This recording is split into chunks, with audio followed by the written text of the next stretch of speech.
Voices are absolutely perfect. Would you talk a little bit about your cast, the casting process, and working with the cast?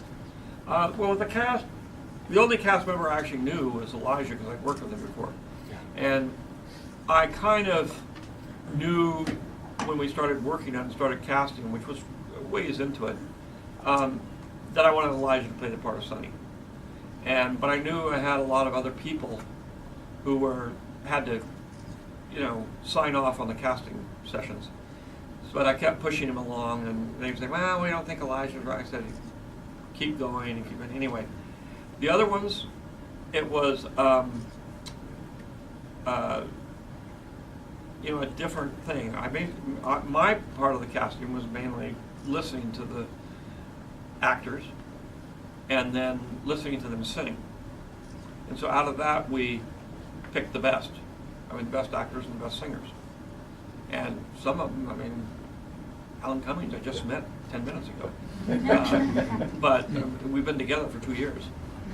And, but it was purely on talent and their ability to do the job.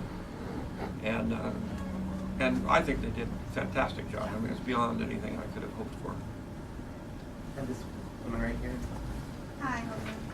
So one of my favorite characters is the Bog King, and actually the Bog World. I think the movie shows the great, not only bad side, but also the beautiful side of a darker world.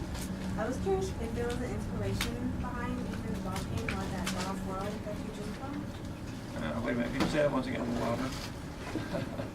The Bog King. Was there an inspiration and the Bog to the Bog King and what drew you to develop this Well, world in the Bog world? Well, obviously there's the dark world and the light world. And in this one, rather than the dark side of the force and the light side of the force, it has to do with, the fairies and the happiness and all that kind of stuff. And then the ones that are unhappy. Because if you're mean, you're unhappy. That's why you're mean in the first place. So, I wanted the Bog King to be as ugly as I could possibly make him. And so we took a praying mantis and a cockroach and that was when I said, well, we're not going to use a real animal, we're going to make up one. It's the ugliest thing you could possibly find. And of course then everybody went berserk and said, how can you possibly do this? You got a cute little butterfly fairy, and there was a lot of skepticism about whether this idea was going to work at all. And to me, it comes together, thanks to Gary and those, which is, because there was a controversy also around whether they should kiss in the end. And, they kiss in the end, and so far nobody's jumped up and said, well, this is disgusting. Kids run out going, yeah! It works. We made the most disgusting person we could create be lovable. And have her kiss him without you saying, well, that's not even credible. Because it is credible. You know why they love each other. You know why they're together. It wasn't as hard with Sonny and Dawn, but those things you stretch, and when you look at it from the beginning, everybody goes, "Whoa, wait a minute!" Especially when we have the drawings.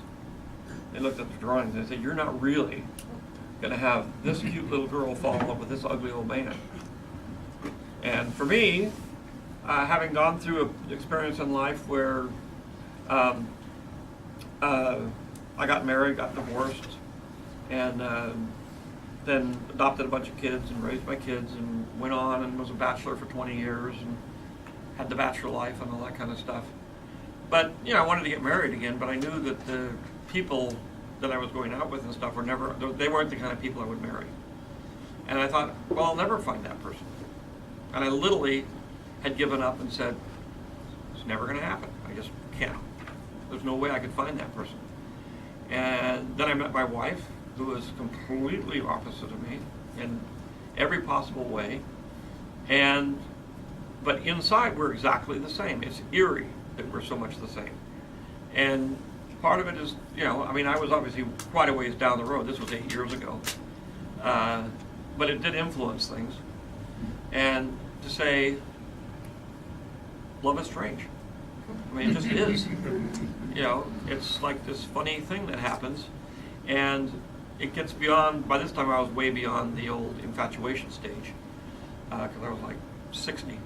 And I just, suddenly things were clearer. because I found somebody that agreed with me, had the same moral values, had the same interests, and everything was exactly the same. We just, you know, could finish each other's sentences. She's a great pal.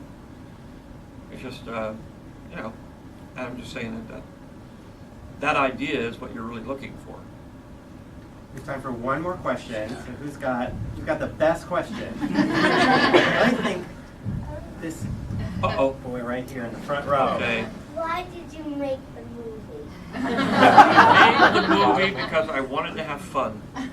And I wanted to make a movie where I love music, where if I make a movie that has a whole bunch of music in it, then I get to listen to the music all day long. And I don't have to say, well, I got to go back to work and I got to stop listening to the music. I get to listen to the music and go to work.